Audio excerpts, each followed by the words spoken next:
Kembali lagi di Ragam Perkara, pemirsa, seorang warga negara asing asal Taiwan ditemukan tewas di Sungai Tarum Timur, Subang, Jawa Barat.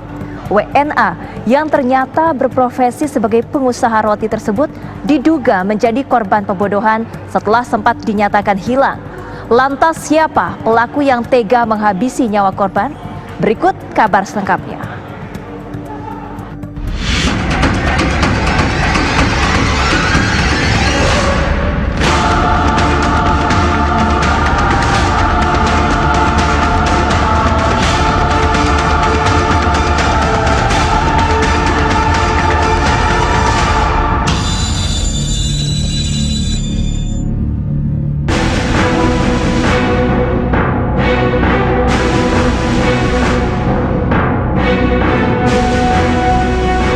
Warga Kampung Betok, Desa Karangwangi, Kecamatan Binong, Subang, Jawa Barat geger dengan penemuan sesosok jenazah yang mengapung di Sungai Tarum Timur pada Minggu 26 Juli 2020 lalu.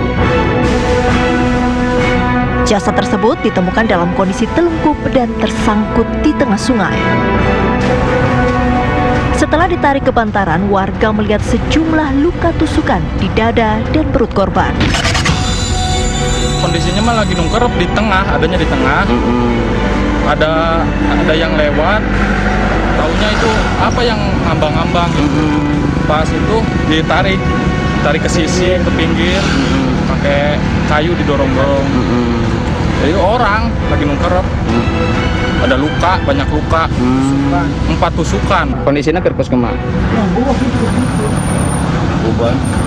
Nangkuban. Nungkerep. Ngambang.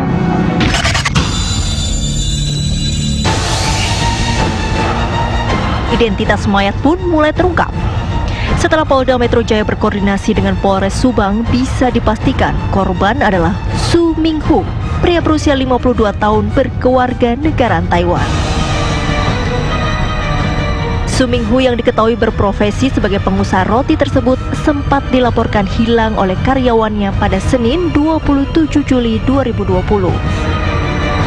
Sempat dikebumikan oleh warga setempat, makam WNA asal Taiwan tersebut akhirnya dibongkar kembali untuk kepentingan pengembangan kasus. Kalau identitas sudah ada, karena hasil dari tes DNA, simpel DNA dari korban ini identik dengan kejadian yang terjadi di Polda Metro Jaya. Antara habis dibawa dari sini bawa ke RSUD Sanggar dulu, mau dimasukkan ke dalam freezer. Setelah itu nunggu dari kedutaan minta surat untuk kremasi.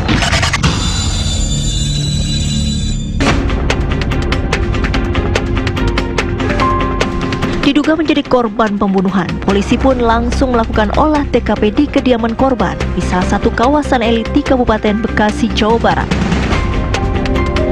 Hasilnya, polisi menemukan ceceran darah kering di berbagai sudut ruangan rumah korban.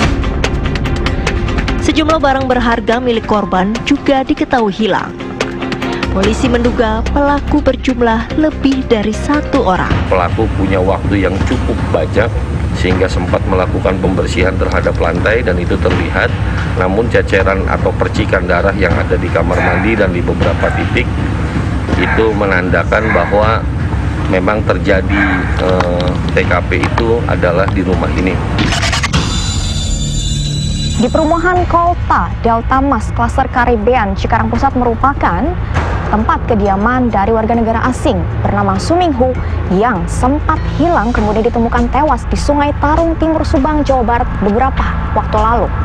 Sang korban berdasarkan penyelidikan kepolisian dinyatakan hilang dan juga sempat diketahui dibawa oleh pelaku menggunakan mobil yang sayang sekali tidak diketahui berapa plat nomor mobilnya.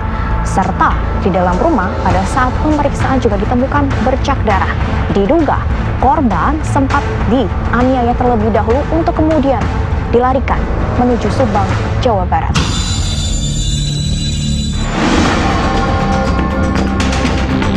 Polisi terus mendalami kasus ini untuk mengungkap siapa sebenarnya pelaku pembunuhan terhadap warga negara Taiwan itu. Lantas, adakah kemungkinan pelaku adalah orang dekat korban? Hitung-hitungan di atas kertas, memang orang yang harus paling diwaspadai sebagai pelaku kejahatan terhadap diri kita, tak lain tak bukan adalah orang dekat. Selama ini masyarakat selalu memberikan wejangan hati-hati terhadap orang yang tak dikenal. Tapi di atas kertas, justru orang dekatlah yang semestinya harus paling kita waspadai. Kenapa? Karena orang dekatlah yang tahu tentang pola kebiasaan hidup kita. Orang dekatlah yang tahu tentang kelemahan-kelemahan kita. Orang dekatlah yang tahu tentang harta benda yang kita punya.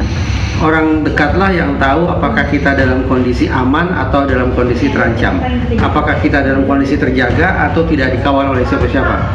Nah, pemahaman atau pengetahuan tentang kondisi kita itulah yang sekali lagi membuat kita punya alasan untuk mengatakan bahwa waspadalah, hati-hatilah terhadap orang dekat. Peristiwa kejahatan dalam hal ini pembunuhan bisa dijelaskan lewat satu dari dua kemungkinan motif.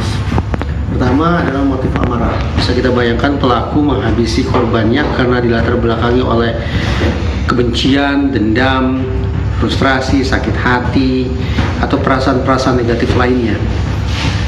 Atau motif yang kedua yaitu motif instrumental. Pembunuhan ditujukan untuk mendapatkan manfaat tertentu dari aksi tersebut.